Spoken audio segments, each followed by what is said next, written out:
안녕하세요. 이철규 목사입니다. 오늘은 누가복음 18장을 보게 되겠는데 제가 이 누가복음 18장을 묵상하면서 고민이 되어졌는 게 이것을 두 부분으로 나눌 것이냐 한 부분으로만 전체적으로 볼 것이냐 했을 때에 사실 이 말씀은 가만히 보면은 제일 먼저 우리가 생각해야 되는 것이 1절에서부터 8절까지는 불의한 재판관과 그 가부의 그 비유가 나옵니다. 그리고 9절에서부터 14절까지는 바리새인과 세리의 기도가 나옵니다. 15절에서 17절까지는 어린아이와 같이 하나님의 나라를 받는 자에 대해서 얘기가 나옵니다. 그리고 18절에서 30절까지를 볼 것 같으면 거기에는 부자 간음과 그 제자의 부자 간음들과 또 제자와 그 예수님의 그 대화가 나옵니다. 그리고 31절에서 34절까지는 예수님의 순환에 대해서 얘기합니다. 그리고 35절에서 43절까지는 여리고로 가시다가 맹인을 치유한 부분에 대해서 나옵니다. 그래서 이 부분이 사람들은 흔히 말하기를 뭐라고 하느냐면은 하나님 나라를 기다리는 성도의 삶의 그 태도 그 부분이라고 얘기를 합니다.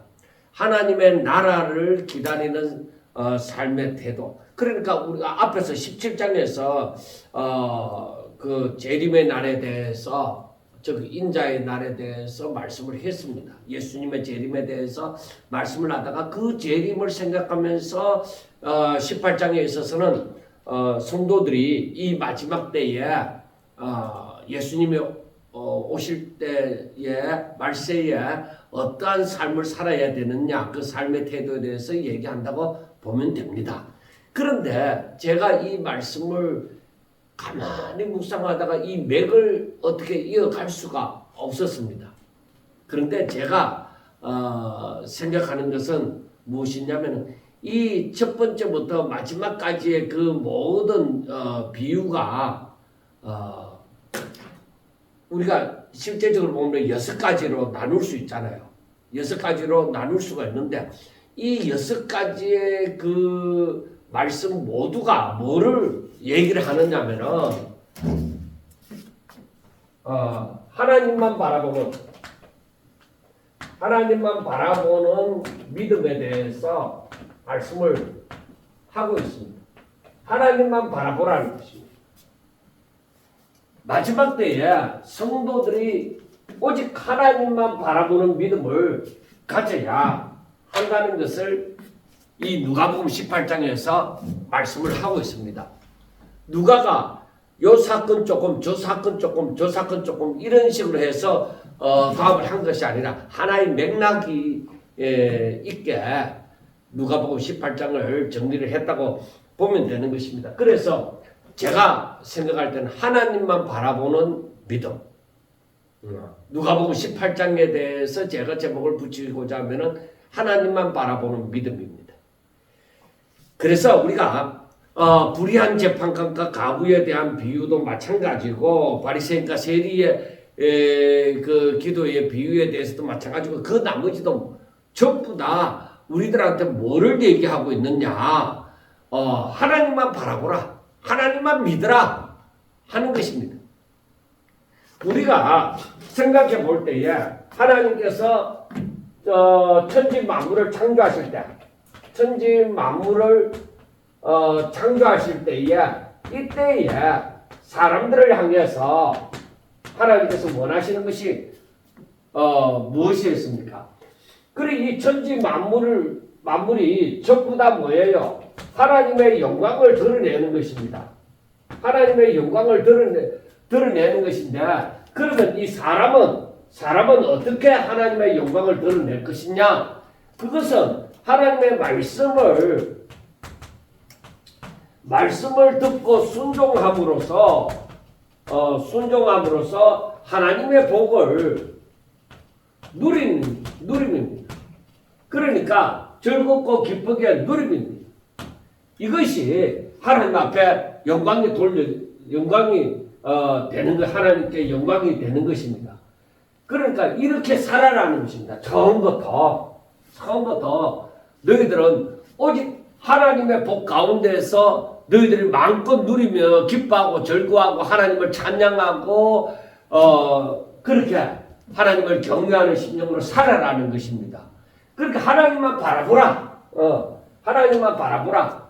하는 그것이 이 천지 만물을 창조할 때부터 계속적으로 하나님의 형상과 하나님의 형상을 따라 하나님의 모양대로 지음을 받은 사람들이 존재하는 그 한 어디서든지 하나님께서는 이렇게 하나님만 바라보고 너희들이 오직 믿음으로 그러니까 하나님만 바라보고 오직 믿음으로 살라. 그러니까 이 믿음은 오직 믿음을 할 때 이 믿음은 뭐예요? 이 믿음은 오직 하나님입니다. 하나님.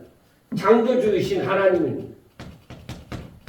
창조주이신 어떤 의미에서는 너의 주인이신 하나님만 믿고 그분을 믿고 그냥 너희들은 그분 말씀대로만 살면 돼.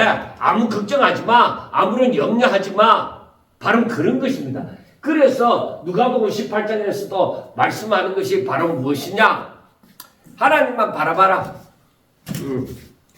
그래서 여기에서 먼저 불의한 재판관과 가부의 비유를 우리가 생각해 볼 때에 예수께서 그들에게 항상 기도하고 낙심하지 말아야 할 것을 비유로 말씀하여 이르시되 그러니까 이 예수님께서 나타내시고자 하는 교훈이 바로 무엇이냐면 1절에서 말씀하고 있는 것이 무엇이에요? 항상 기도하고 항상 기도하라. 항상 기도하고 그리고 낙심하지 말라. 낙심하지 말라는 것입니다. 항상 기도하고 낙심하지 말아라. 그래서 우리가 기도한다고 할 때에 항상 기도한다고 할 때에 이것은 하나님을 바라보는 것입니다. 하나님을 바라보는 것이잖아요. 그리고 하나님을 오히려 신뢰하는 것이잖아요. 그러니까 이 기도가 나오게 되어지죠. 그래 기도하면서 너희들이 낙심하지 말라는 거예요. 그 낙심하지 말라는 말은 무슨 말이에요? 믿어라. 네가 기도하고 구한 것은 믿어라. 그게 이루어질 것이다. 믿어라. 그러니까 낙심하지 말라는 것은 금방 네가 원하는 때에 네가 원하는 대로 그렇게 안 되더라도 낙심하지 말라 했거든. 왜? 하나님의 선하신 뜻대로 다 이루어질 것이라는 것입니다. 그래서 그 비유를 얘기를 하는데 2절에서부터 보면은 이러시되 어떤 도시에 하나님을 두려워하지 않고 사람을 무시하는 한 재판장이 있는데 그 도시에 한 가부가 있어 자주 그에게 가서 내 원수에 대한 나의 원한을 풀어주소서. 자, 여기에서 재판관이 나오고 한 가부가 나옵니다. 재판관이 나오고 가부가 나옵니다. 이 재판관은 어떤 사람이냐? 하나님을 두려워하지 않는다. 그러니까 하나님을 두려워하지 않고 이 사람은 그렇게 하나님을 믿지 않는 사람이죠. 그러니까 하나님을 두려워하지 않고 그리고 사람을 무시하는 거예요. 그래 이건 완전히 막대 먹은 사람이죠. 사람을 무시하는 거예요. 하나님도 두려워하지 않지만 사람도 무시하는 거예요. 그러니까 지 혼자 잘난 거예요. 그래 이런 사람 이런 재판관이 있는데 가부가 항상 그에게 자주 그에게 가서 내 원수에 대한 나의 원한을 풀어주소서 하고 자주 가서 구하는 거예요. 자주 가서 구한다. 재판관에게. 그러니까 이 재판관은 어떤 사람이냐? 하나님을 두려워하지 아니하고 사람을 무시한다. 그렇지만은 이 가부는 계속 가서 구하기를 내 원수에 대해서 내 원한을 풀어달라는 거예요. 그런데 이 가부는 뭐예요?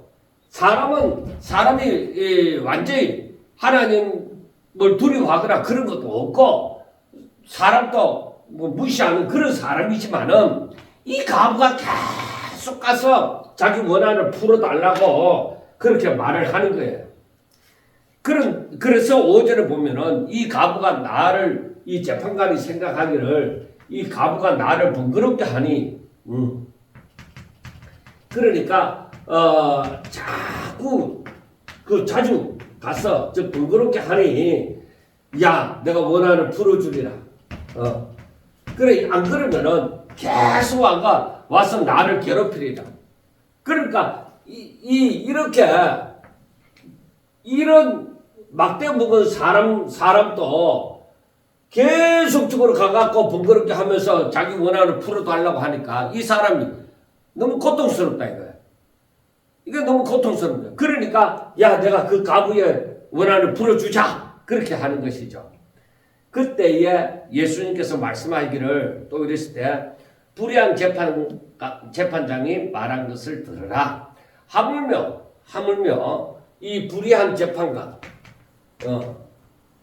그러니까 불의한 재판장과 이제 하나님에 대한 비유가 나옵니다. 자, 불의한 재판장이 말하는 것을 들으라. 하물며 하나님께서 밤낮 부르짖는 택하신 자, 밤낮으로 부르짖는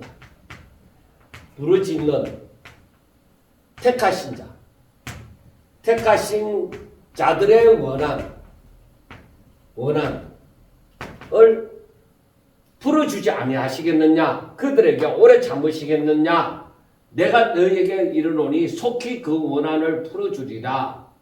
자, 그러니까 이 하나님께서 이 불의한 재판관도 이렇게 자주 찾아와서 그를 괴롭게 하면서 계속적으로 구하니까 너무 괴로워서 못 살겠다 하고 들어주는 거예요. 그러면 하나님께서 생각해야 되는 것이 하나님께서 밤낮으로 부르짖는 택하신 자. 그러니까 이 불의한 재판관에 대해서 과부는 뭐요? 무시당하는 존재예요. 그런데 하나님께 대하여 이 택하신 자들은 사랑하는 자들이에요. 하나님이 무시하는 자가 아니라 하나님이 사랑하는 자들의 그 원한을 풀어주지 않겠느냐. 당연히 하나님은 사랑하는 자의 기도를 들으신다는 거예요. 분명히 저들의 기도를 들으시고 응답하신다는 것입니다. 그러니까 하나님께서 분명하게 불의한 재판관은 사람을 무시하는데 그 사람이 자꾸 와서 그 원한을 풀어달라고 하니까 귀찮아서라도 응답을 했다. 그런데 하나님께서 더구나 사람을 무시하는 것이 아니라 하나님께서 사랑하는 자들, 하나님이 사랑하는 자들이 그 과부와 같이 그렇게 기도하면은 하나님이 어떻게 들으시지 않겠느냐? 하나님이 당연히 들으신다는 것입니다. 하나님은 또 좋으신 하나님이시잖아요. 그러니까 사랑하는 자들을 부모보다도 더 사랑이 많으신 하나님께서 그 사랑하는 자들의 기도를 분명히 들으신다는 것입니다. 자, 그런데 중요한 것은 8절 마지막에 보면은 그러나 인자가 올 때에 세상에서 믿음을 보겠느냐 하고 말씀을 합니다. 그러나 인자가 올 때에 세상에서 믿음을 보겠느냐 하는 것입니다. 자, 인자가 올 때는 뭐요? 인자가 올 때는 예수님의 재림식이잖아요. 예수님의 재림식이에 세상에서 이때 세상은 뭐요? 타락하고 자기 중심이고. 그러니까 이러한 세상에서 믿음을 보겠느냐. 하나님께서는 분명히 여기서 택하신 자들의 그 원한을 들어주신다고 분명히 말씀을 했습니다. 그런데 인자가 올 때, 예수님의 재림 때에 세상에서 믿음을 가지고 이렇게 기도하는 사람을 보겠느냐는 것입니다. 여러분 분명히 알아야 되는 것은 믿음을 보겠는 거예요. 그러니까 여기에서 하나님을 신뢰를 가지고 하나님의 말씀에 대한 신뢰를 가지고 순종하는, 하나님의 말씀에 대해서 순종하는, 그 하나님의 말씀에 대한 신뢰를 가지고 내가 온전히 믿고 행하는 그런 자들, 믿음을 가지고 기도하는 사람들, 하나님을 온전히 신뢰함으로 기도하는 사람들, 그런 사람을 보겠느냐는 것입니다. 왜? 세상은 타락했다. 세상은 타락해서 하나님을 진정으로 신뢰하는 사람을 마지막 때는 찾아보기가 힘든다는 거예요. 그래서 지금 이 1절에서 8절까지의 말씀도 뭐냐면은 하나님께서 말씀하시는 것은 하나님만 바라봐라 이거예요. 하나님만 바라봐라. 이것이 하나님께서 사람들에게 원하시는 것입니다.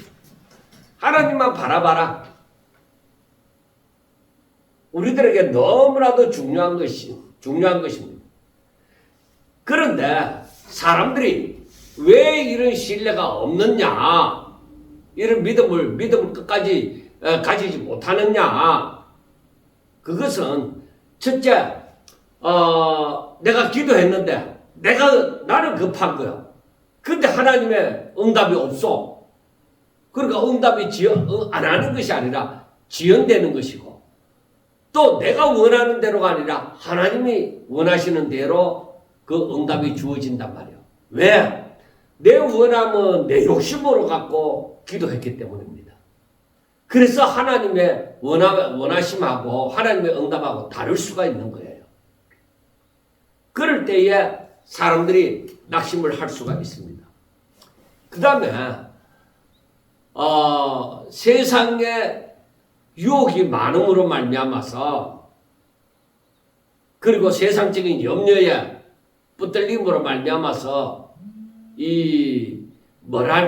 더 큰 믿음을 가지고 끝까지 하나님의 말씀을 부여잡고 있을 수가 없는 거야. 항상 불안한 거야. 그리고 세상으로부터 내가 지금 어려움을 당하고 있어요. 고난과 환난 가운데 있어요. 그러니까 너무 힘들다 보니까 하나님의 말씀을 붙들고 있을 수가 없는 거예요. 그래, 그때에 성도의 인내가 필요한 거예요. 바로 욥이 그런 큰 어려움을 당하면서도 인내함을 가지고 끝까지 하나님을 원망하지 아니하고 하나님을 붙들고 있었던 것처럼, 바로 그러한 인내가, 성도에게는 그러한 인내가 필요한 거예요. 그리고 마지막에는 더욱더 분명히 이러한 믿음을, 끝까지 하나님을 신뢰하는 믿음을 찾아보기가 힘든 것이 마지막 때는 더욱더 큰 환난이 닥칠 것이기 때문입니다. 그리고 더욱더 세상의 미혹이 클 것이기 때문입니다. 그래서 우리는 정말로 우리 하나님께서는 절대로 내 기도를 듣지 않으시거나 무시하거나 그렇지 않으시다. 하나님은 내가 믿음으로 하는 기도를 분명히 들으십니다. 믿음을 가지고 오직 하나님의 약속의 말씀을 부여잡고 끝까지 기도할 수 있는 자가 되셔야만 됩니다. 그 다음에 9절에 보면은 또 자기를 어렵다고 믿고 다른 사람을 멸시하는 자들에게 이 비유로 말씀하시되, 그러니까 어떤 사람? 자, 먼저는 우리가 앞에 불의한 재판관과 가부의 그 비유에 대해서 할 적에는 항상 기도하고 낭망하지 말라는 것입니다. 항상 기도하고 낭망하지 말아라. 그 다음에 두 번째는 자기를 어렵다고 믿고 다른 사람을 멸시하는 자들. 그 이들도 누구예요? 바리새인과 같은 사람들이죠.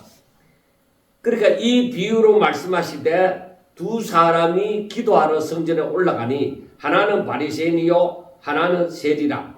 바리새인은 서서 따로 기도하여 이르되 하나님이여 나는 다른 사람들 곧 토색 불이 간음을 하는 자들과 같지 아니하고 이 세리와도 같지 아니함을 감사하나이다. 나는 일회에 2번씩 금식하고 또 소득의 11조를 드리나이다 하고 기도를 하는 거예요. 그냥 우리가 생각할 때 그냥 자기 기도만 하면 되지. 내가 왜 세리와 같지 아니하고 그 다른 사람을 무시하잖아요. 그리고 자기는 잘났다 이거죠. 나는 다른 사람들과 같지 않다. 토색이나 불이나 간음을 하는 자들과 같지 않다. 그러니까 자기는 도덕적으로 다른 사람들보다 더 낫다는 것이죠. 그런데다가 내가 1회에 2번씩 금식하고 소득의 11조까지 나는 드립니다. 내가 잘났지요. 바로 그겁니다. 자기의 외형적인 그 모습에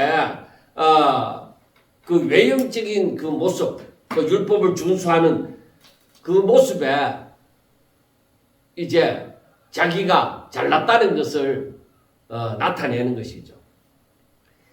그러니까 그것은 완전히 이 자만, 교만에 기초한 거짓된 믿음입니다. 그래 그 사람들이 바라볼 때에 야, 저 사람들만큼 신앙생활하기 힘들겠다.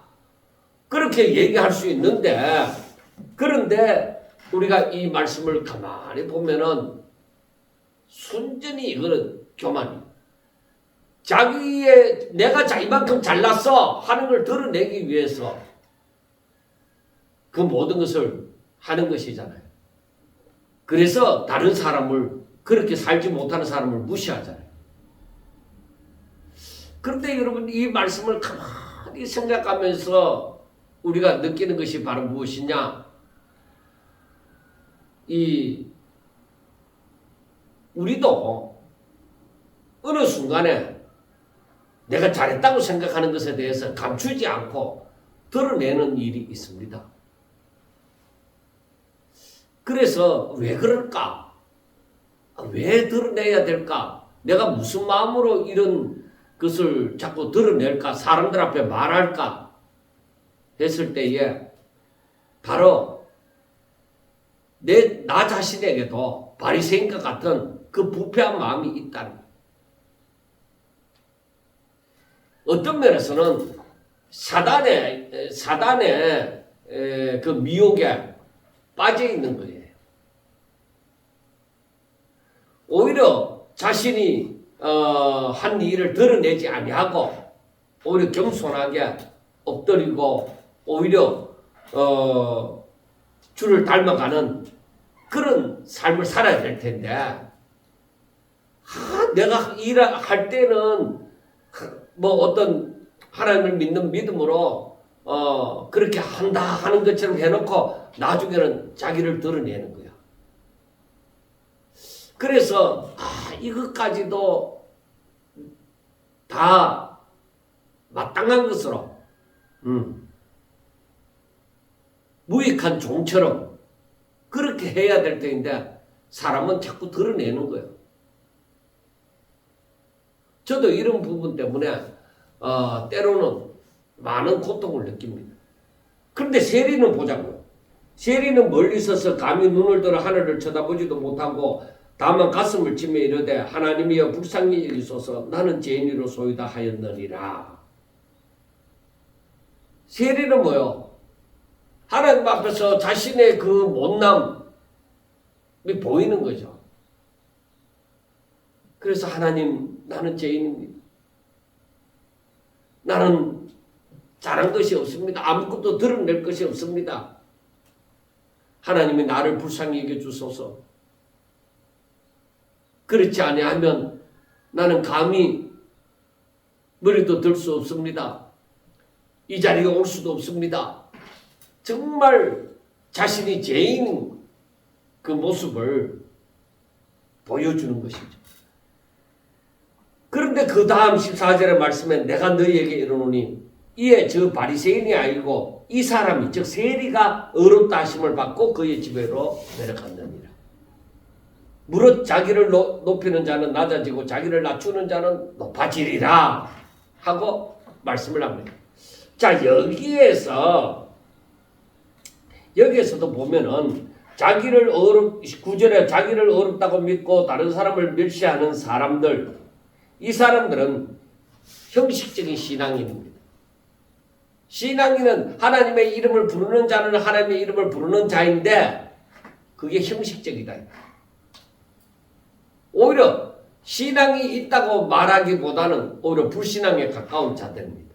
알고 보면. 그러니까 실제로는 자신의 행위나 자신의 도덕성이나 자신의 종교적인 열심이 자기를 구원해 주리라고, 나는 마땅히 구원받기에 합당한 자라고 그 사람들은 그렇게 생각합니다. 하나님의 말씀과는 하나님의 뜻과는 상관없이 그 사람들은 그렇게 생각하는 거예요. 자신의 잘남으로 살아가는 거예요. 이게 바로 바리새인들의 그 특징이잖아요. 외식주의자들의 특징이잖아요.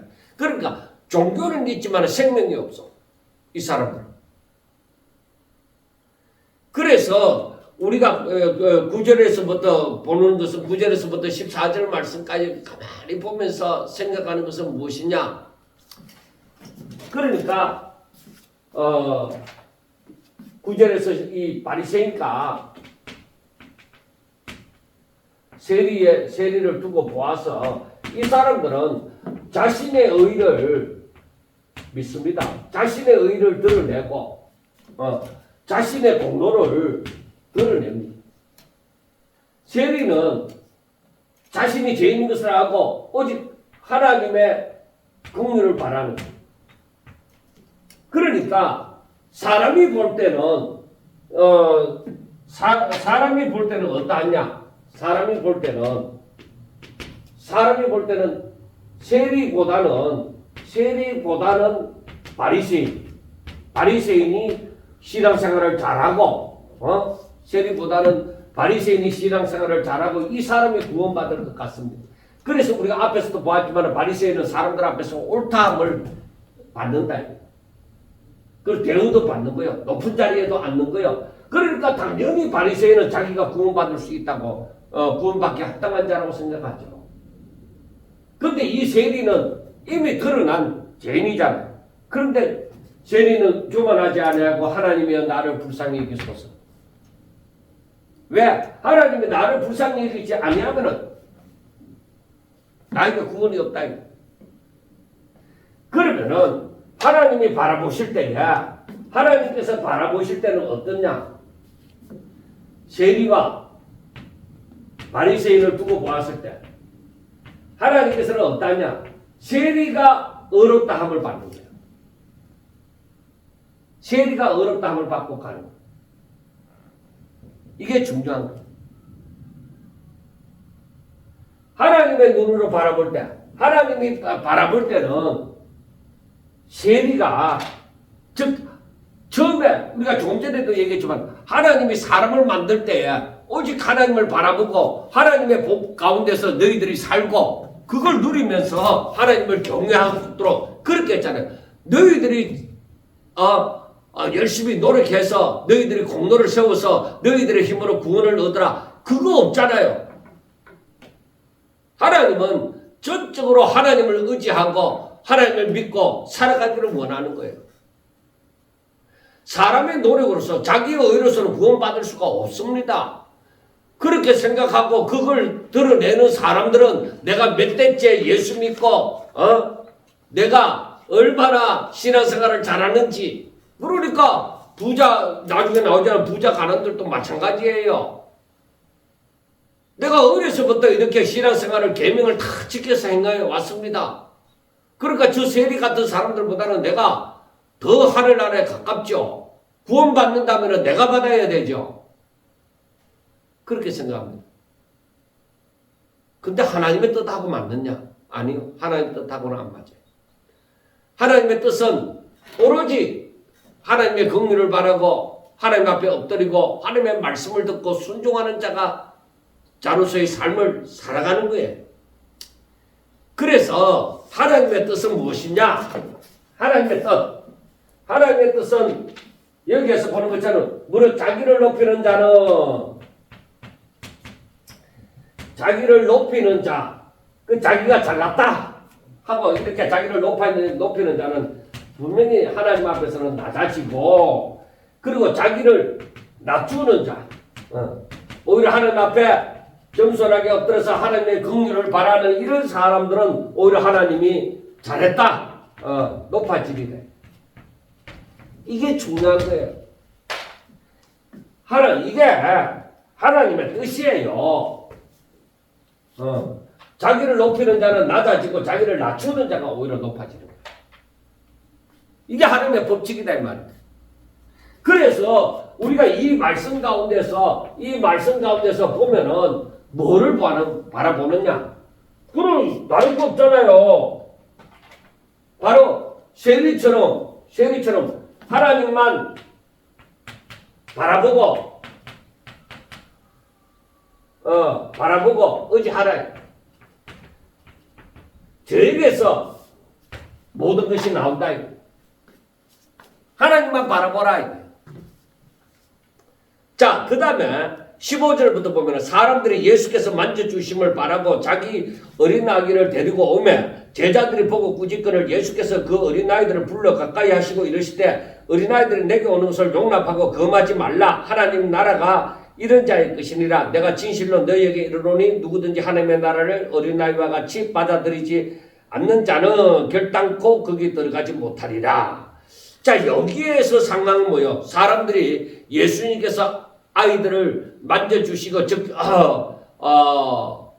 어루만져 주시고 즉 안수하여 주시기를 바라고 아이들을 데리고 오는 거야. 그러니까 우리가 여러분들 생각해 보세요. 어른들이 자기 자식이 복을 받아서 잘 되기를 바라잖아요.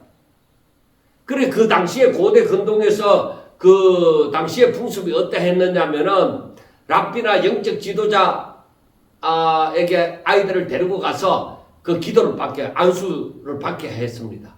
왜? 복 받기를 원하니까.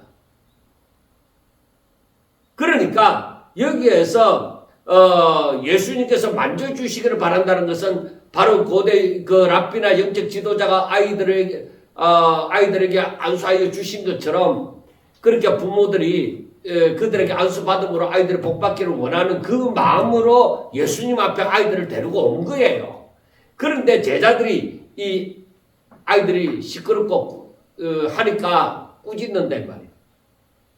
그런데 예수님께서 오히려 그 아이들이 자신에게 다가오는 것을 용납하고 금하지 말라고 합니다. 그러니까 어린아이들이 예를 보면은 어린아이들이 내게 오는 것을 금하거나 꾸짖지 말라. 용납하고 꾸짖지 말라. 금하지 말라. 그렇게 말씀을 합니다.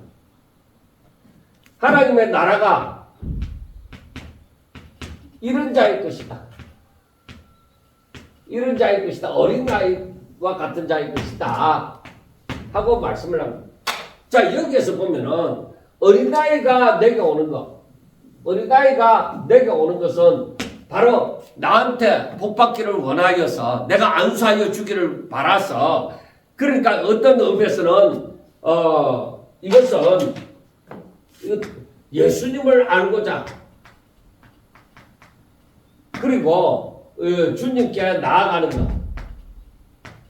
그러니까 이렇게 내가 신령한 복을 구하고 또 예수님을 더욱 알고자 주님께 나아가는 이러한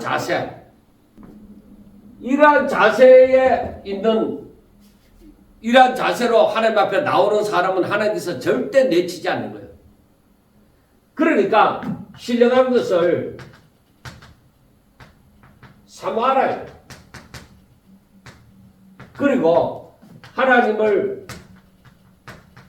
알고자 하라. 하나님과 신비하라. 그러니까 우리 이런 말이 전부 다 뭐냐면은 이 어린아이들이 예수님께 나오는 것처럼 하나님을 더욱더 알고 싶어서 하나님께로 나오는 것을 말을 합니다. 하나님의 나라는 바로 그들에게 열려져 있습니다. 그래서 바로 뭔가 천국은 침노하는 자의 것이다. 세례 요한 때부터 지금까지 천국은 침노하는 자의 것이다. 하나님을 더욱더 알고자 하고 더욱더 하나님의 복 가운데서 살고자 하고 이러한 사람들의 것이다 이 말이에요. 바로 그 말이에요. 그리고 어린아이에 대해서 비유하는 것은 어린아이들은 부모를 의지하고 부모의 말하는 것을 듣잖아요. 순수하게. 반항하지 않잖아요. 그러니까 어린아이들은 부모를 의지합니다. 그리고 순수하게 있는 그대로를 부모가 말하면 그대로를 믿잖아요. 그리고 부모가 뭐라고 하면은 자기 주장이 없이 겸손하게 받아들이잖아요. 그리고 무엇을 주면은 감사합니다. 그 부모가 그렇게 가르치잖아요. 아이에게 감사합니다 해야지 하고 얘기하면 그러면 아이들은 그대로 말을 듣고 감사합니다 하잖아요. 그런 자세예요. 하나님을 알고자 하고 하나님의 복 받기를 원하고 하나님의 말씀을 순종하기를 원하고 더욱더 하나님과 친밀한 관계를 원하고 어린아이들과 같이 그런 사람들에게 천국이 주어진 거예요. 그래서 17절에 보면은 내가 진실로 너희에게 이르노니 하나님의 나라를 어린아이와 같이 받아들이지 않는 자는 결단코 거기 들어가지 못한다. 그 하나님의 나라에 대해서 아무 생각도 없고 사모하지도 않고 그런 사람들이 믿음을 가지겠습니까? 안 가지죠. 그러니까 어린아이와 같이 순수하게 하나님의 말씀에 대해서 아멘 내 생각에는 안 그런데요 이런 게 아니라 아멘 말씀을 그대로 받아들이는 그런 자세가 필요한 거예요. 하나님의 말씀을 아멘으로 하다 말 수 있는 그런 사람이 되어지는 것은 바로 하나님의 나라가 임한 거예요. 자, 그 다음에 얘기를 보면은 18절부터 보면은 어떤 관리가 여기에서는 어떤 관리 부자 청년이 아니라 어떤 관리가 나와서 선한 선생님이여 내가 무엇을 하여야 영생을 얻으리까? 예수께서 이르시되 너가 어찌하여 나를 선하다 일컫느냐? 하나님 한 분 외에는 선한 이가 없느니라. 너가 계명을 안 하니 간음하지 말라, 살인하지 말라, 도둑질하지 말라, 거짓 증언하지 말라, 내 부모를 공경하라 하였느니라. 여짜오되 이것은 내가 어려서부터 다 지켰나이다. 예수께서 이 말을 들으시고 이르시되 너게 아직도 한 가지 부족한 것이 있으니 내게 있는 것을 다 팔아서 가난한 자들에게 나눠주라. 그리하면 하늘에서 내게 보화가 있으리라. 그리고 와서 나를 따르라 하고 말씀을 합니다. 자, 여기에서 뭐냐면 선한 선생님이요.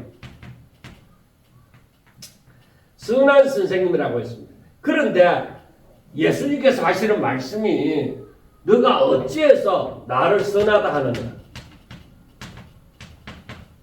선하다 하느냐? 하나님 외에 한 분 외에는 선한 이가 없다. 자, 여러분 이 말씀을 곰곰이 생각해 보세요. 선한 선생님. 근데 네가 어찌해서 나를 선하다고 하느냐? 하나님 한 분 외에는 선한 이가 없다. 그래 이 말씀은 뭐예요? 너가 나를 메시아로 하나님으로 아느냐 하는 것입니다. 그래서 진정한 선은 오직 하나님께 속한 것이며 너 자신은 선하지 않다는 것을 알아야 한다. 그러니까 선한 분은 오직 하나님 뿐이시다 이게. 여러분 우리가 이 말씀을 가만히 보면은 예수님께서는 그래 너가 영생을 얻으려고 나왔다 이거야. 그래 선한 선생님이요 하고 나왔는데 네가 이 선에 대해서 아느냐 이게. 네가 나를 하나님으로 아느냐 메시아로 아느냐 하는 것입니다. 그래 너가 계명을 아느니 이 가늠하지 말라 살인하지 말라 하고 쭉 얘기를 합니다. 그랬더니만은 내가 어려서부터 다 지켰다.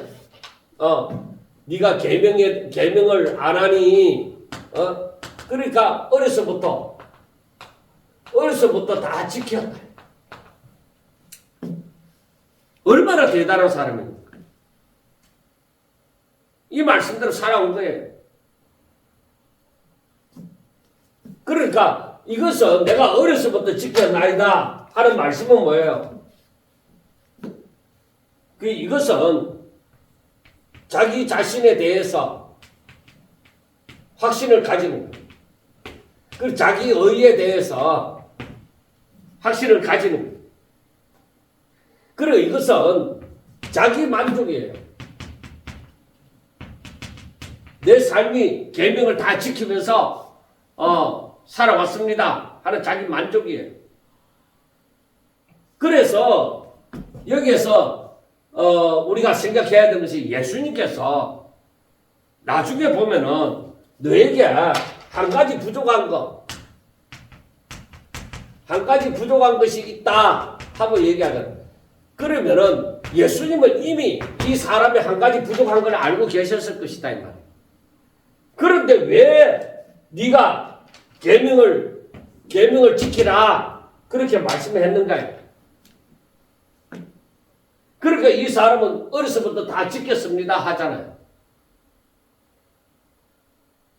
그러니까 내게 무엇이 부족한 것이 있습니까? 이 사람은 자기 만족에 도취되어 있는 사람인데 그래서 내가 무엇을 해야 영생을 얻을 수 있습니까? 하는 얘기입니다. 내가 마땅히 영생을 얻을 수 있지 않겠습니까? 하는 것입니다. 그런데 이제 이 사람이 부자가 가느니 이렇게 자기 만족에 도취되어 있을 때에 그러니까 어떤 의미에서는 자신이 자아도취에 빠져 있다는 것을 거울 앞에 서서 보는 것입니다. 보는 것과 같이 만들어 둡니다. 그러니까 이렇게 해서 예수님은 이 사람을 점점 더 자기 자신을 발견할 수 있도록 단계적으로 접근을 시킵니다. 그래서 그 결과로 무엇이 부족한가? 자신에게 무엇이 부족하냐? 부족한 것을 발견케 만듭니다. 부자는 자신이 어떻게 하면 영생을, 무엇을 해야 영생을 얻을 수 있습니까? 하고 얘기를 하지만은, 그러니까 자기는 이렇게 어려서부터 계명을 지켜왔기 때문에 영생을 얻기에 합당하지 않느냐는 그건데, 예수님은 그러면 계명을 지켜라. 예, 나는 계명 다 지켰어요. 그럼 무엇이 부족해요? 그러니까 예수님께서 너에게 아직도 한 가지 부족한 거 있다. 부족한 것이 있다. 너에게 있는 것을 다 팔아서 가난한 자들에게 나눠주라. 여러분 여기에서 이 말씀을 잘 생각해야 됩니다. 너에게 있는 것을 다 팔아서 가난한 자들에게 나눠주라. 그래야만 하늘에서 보화가 너에게 있으리라. 그러니까 이 사람은 뭐냐면은 너에게 있는 것 이것이 이 재물이 부자잖아요. 이 재물이 우상이 되어져 있습니다. 이게 우상이 되어져 있어요. 우상을 갖다 버려라. 우상을 다 갖다 버려라. 그래야 하늘에서 신령한 복이 너에게 임할 것이다. 바로 그 말이에요. 네가 어제 하는 것 네게서 다 제거해라. 네가 어제 하는 것 불의한 재물을 가지고 다 하나님의 뜻을 따라서 다 나눠주라. 선한 일을 해라. 세상에 있는 재물로 선한 일을 해라 하는 것입니다. 그럴 때에 네가 이 우상 단지를 다 갖다 버릴 때에 우상이 되어지는 이 재물을 다 갖다 버릴 때에 하늘의 신령한 복이 내게 임할 것이다. 그리고 와서 나를 따르면 돼.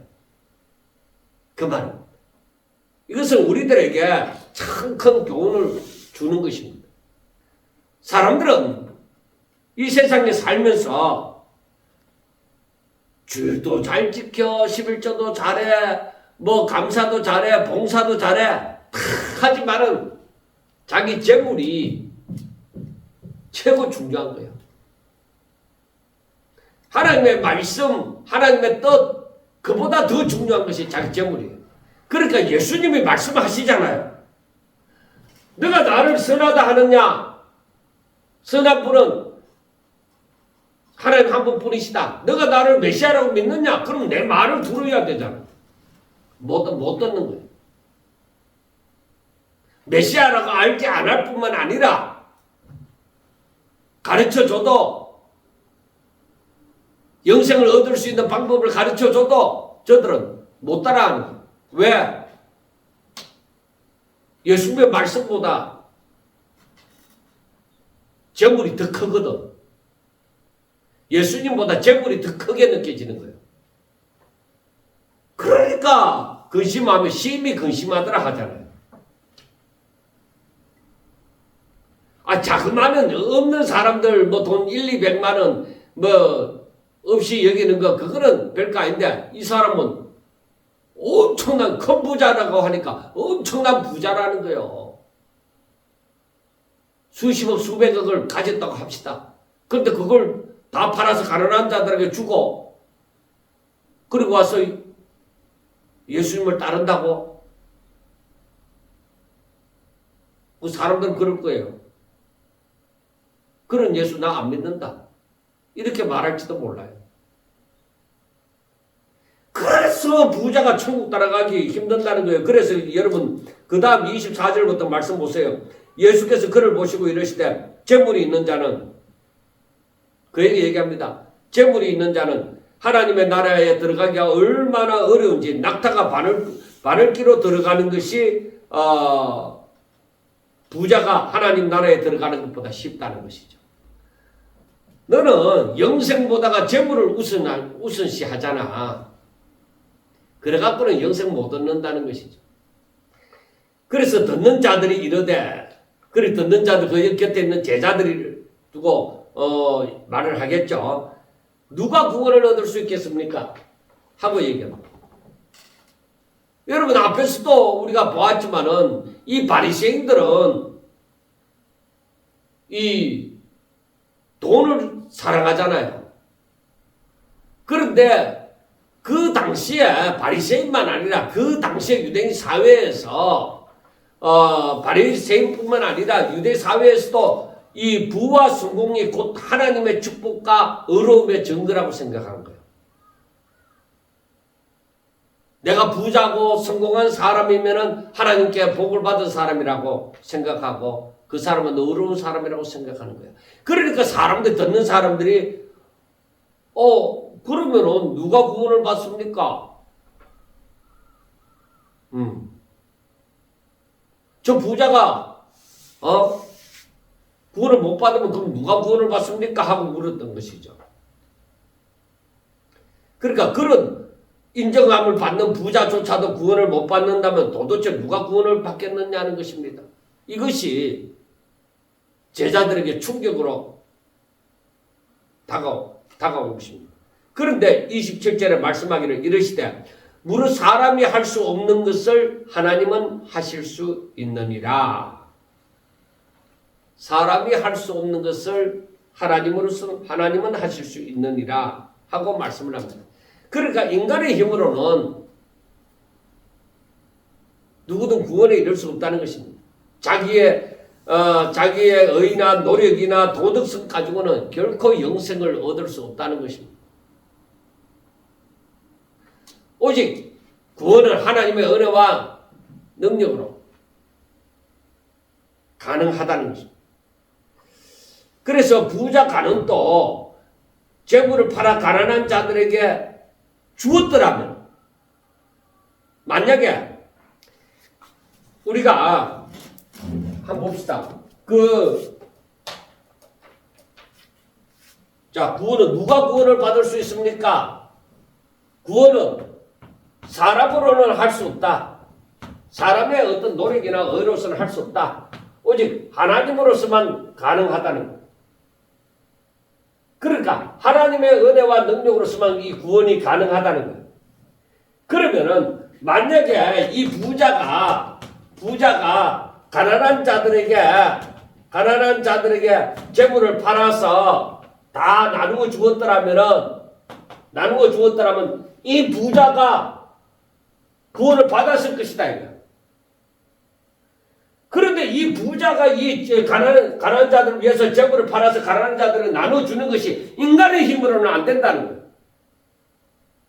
하나님의 은혜가 이 부자에게 임하여야만 그때에 가능하다는 거예요. 그러한 부자가 구원을 받는 거예요. 그때 베드로가 얘기합니다. 보소서 우리가 우리의 것을 다 버리고 주를 따랐나이다. 이러시되 내가 진실로 너희에게 이르노니 하나님의 나라를 위하여 집이나 아내나 형제나 부모나 자녀를 버린 자는 현세에 여러 배를 받고 내세에 영생을 받지 못할 자가 없느니라. 그러니까 이 예수님이 응답을 하십니다. 내가 진실로 너희에게 이르노니 하나님의 나라를 위해서 이 모든 것을 버린 자는 현세에 너희들이 모든 것보다 나를 따른 자, 그 사람들은 현세에서 여러 배를 받고 내세에 영생을 받지 못할 자가 없다. 현세에서도 하나님의 나라가 임하고 또 저들은 천국에 들어갈 것이다 하는 것입니다. 그러니까 오직 하나님만 믿고 그렇게 살아간 자들에게는 이런 놀라운 역사가 일어나리라는 것입니다.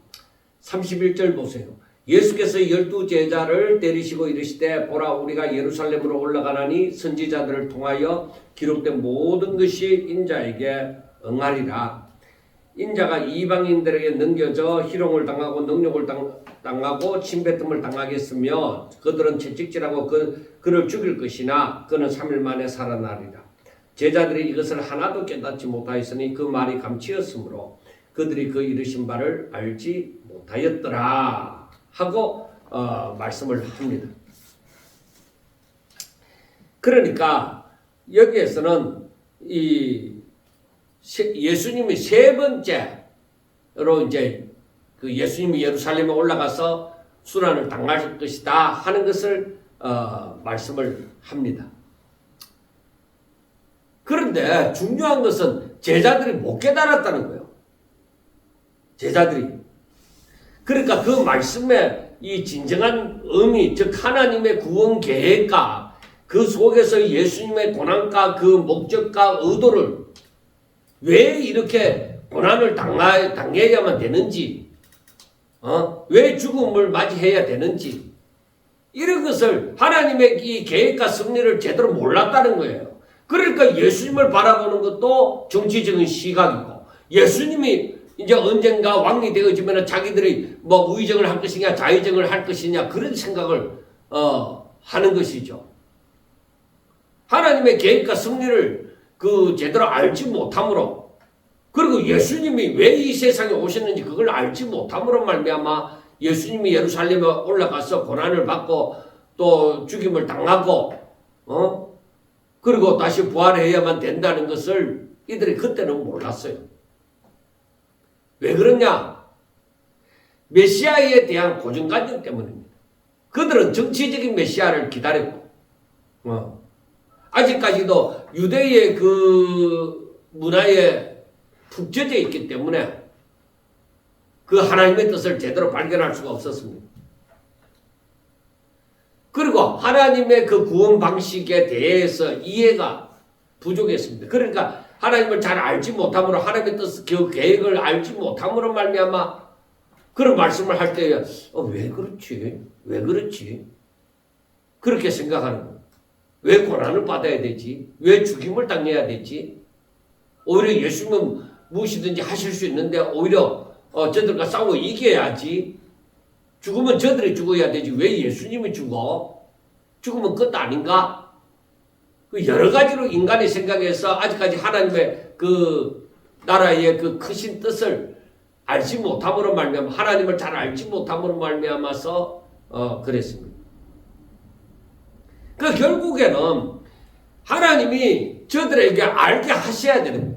그런데 그 당시에는 저들이 알고자 할지라도 모르는 거예요. 이것이 나중에 성령의 조명이 있음으로 말미암아서 깨닫게 되어지는 거예요. 성령이 진리를 생각나게 하고 깨닫게 하고 순종케 하잖아요. 그래서 누가복음 24장 그 우리가 저 뒤편에 그 24장에 가보면은 24장 25절에 보면은 이르시되 미련하고 선지자들이 말한 모든 것을 마음에 더디 믿는 자들이여 그리스도가 이런 고난을 받고 자기 영광에 들어가야 할 것이 아니냐 하시고 이에 모세와 모든 선지자의 글로 시작하여 모든 성경에 쓴바 자기에 관한 것을 자세히 설명하시니라 하고 말씀을 합니다. 그제서야 깨달았다는 것이죠. 그러니까 때가 되어지면은 알게 되지는 거예요. 그래서 우리가 성경을 볼 때도 이 하나님의 계획과 섭리를 제대로 알지 못하면은 이 성경의 해석이 잘못되어져 나올 수도 있는 거예요. 그러니까 우리가 하나님의 그 창세기에서부터 하나님의 그 계획과 섭리를 분명하게 알고 예수님이 왜 이 땅에 오셔야만 했는지, 왜 죽으셔야만 했는지, 왜 부활하셔야만 했는지, 왜 재림하시야만 하는지 그걸 다 알아야 되는 거예요. 그걸 알아갈 때에 성경이 제대로 풀려나는 것이죠.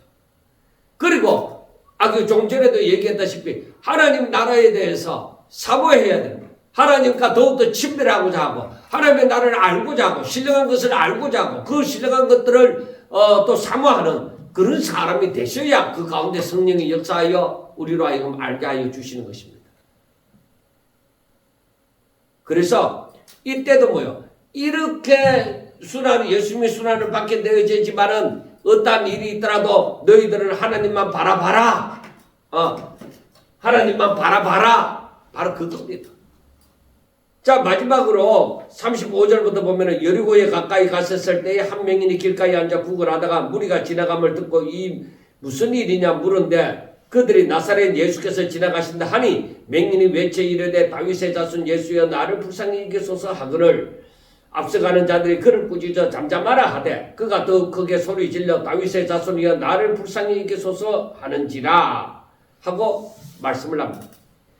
여기서 다윗의 자손 예수여 하는 말씀 나중에도 예수님이 예루살렘에 입성하실 때도 말씀하시지만은 다윗의 자손 예수여 하는 말씀은 바로 메시아라고 예수님이 메시아라는 것을 얘기를 해줍니다. 다윗의 자손으로 오시는 이야하고 성경에 얼마나 많이 예언을 하고 있습니다. 그가 메시아다 이거예요. 그러니까 이 소경은 보지는 못했지만 예수님에 대한 소문을 듣고서도 예수님이 다윗의 자손으로 알았는 예수님을 다윗의 자손으로 알았단 말이에요. 그러니까 다윗의 자손 예수여 메시아여 나를 불쌍히 여기소서 하고 얘기합니다. 그 사람들은 시끄럽다 소경이고 하니까 막 잠잠하라고 막 그렇게 했겠죠. 그런데 예수님은 그의 부르짖음에 답을 하신 거예요. 데려오라. 내가 너한테 무엇하여 주기를 원하느냐 하니까 주여 보기를 원하나이다. 아주 당연한 거죠. 그러니까 예수께서 그에게 이르시되 보라 내 믿음이 너를 구원하였느니 그 이 사람은 보지 못하지만은 예수님을 메시아라고 믿었잖아요. 그 믿음이에요. 예수가 누군가? 하나님이 누구신가? 그거 아는 거, 그렇게 믿는 거, 신뢰하는 거, 그래서 오직 예수님만 바라보는 거, 그 믿음, 거기에 구원이 있고 거기에 하나님의 복이 있대.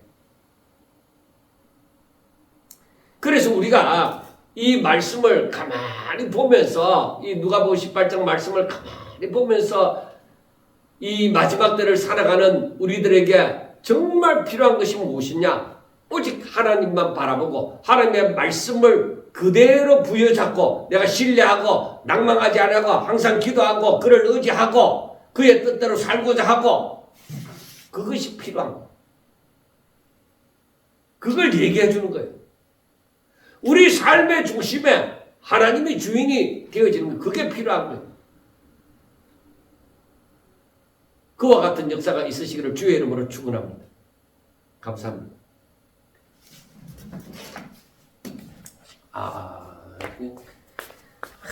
그렇잖아요.